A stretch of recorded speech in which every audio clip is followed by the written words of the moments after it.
Яңалыклар программасын актуаль әңгәмә сәхифәсе белән дәвам итәбез. Бүген студиягә кунакка Уфа Нур Татар дәүләт театры артистлары килде. Әңгәмәне Миңназым Сәфәров алып бара.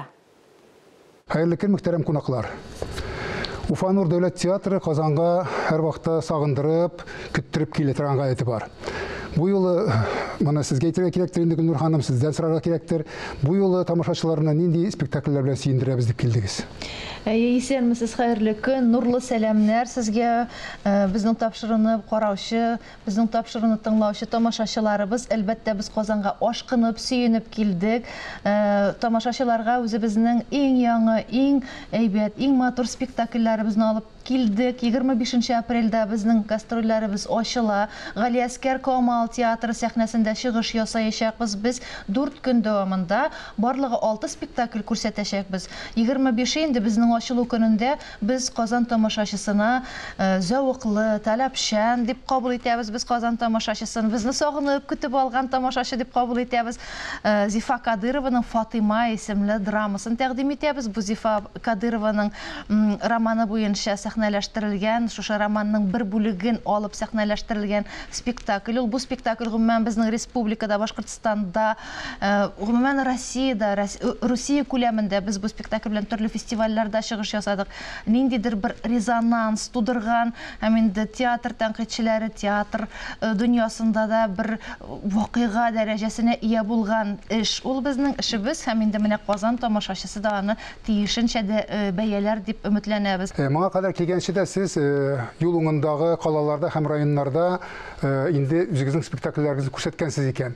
Тамашачы ничек кабул итте? Канәгать калдыгызмы? Әле менә күптән түгел генә без Татарстанда булдык, Азнакайда. Анда инде шулай матур итеп халык безне каршы алды, озатып калды, һәм инде янәдән килүләребезне сорап калдылар. Анда инде без Пушкин картасы буенча көндезләрендә уйнадык, балаларга, техникумдагы студентларга. Анда да заллар шыгрым тулы булды, бик матур җылы каршы алдылар.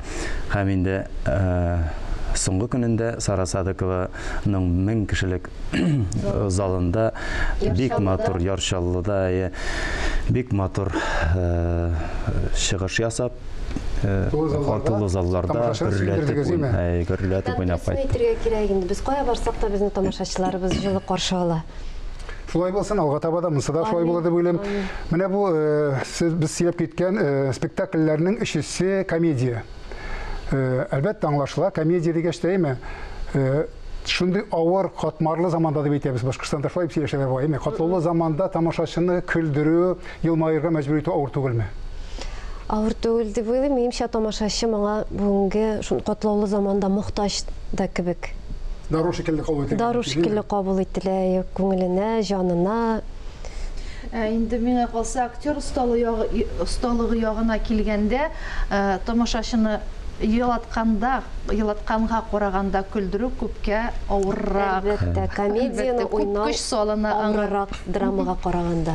Бүгенге заманда бигрәк тә, әйме. Әлбәттә, шулай мин белүемчә менә сез Вилдан да, Гөлназ да, алар җырчылар да әле театрда, уйнаучыларна түгел, җырчылар да икән беләбез, әйме. Тамашачылар да аңлый торганнардыр. Шуңа күрә тамашачыны елмаерга мәҗбүр итмәгән түгел әле. Моң белән дә үзеңә каратырга була торгандыр. Монда гармун итәккә утырган икән, әйдәгез, тамашачыга күңеленә шулай моң салыйк.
Афәрин, рәхмәт.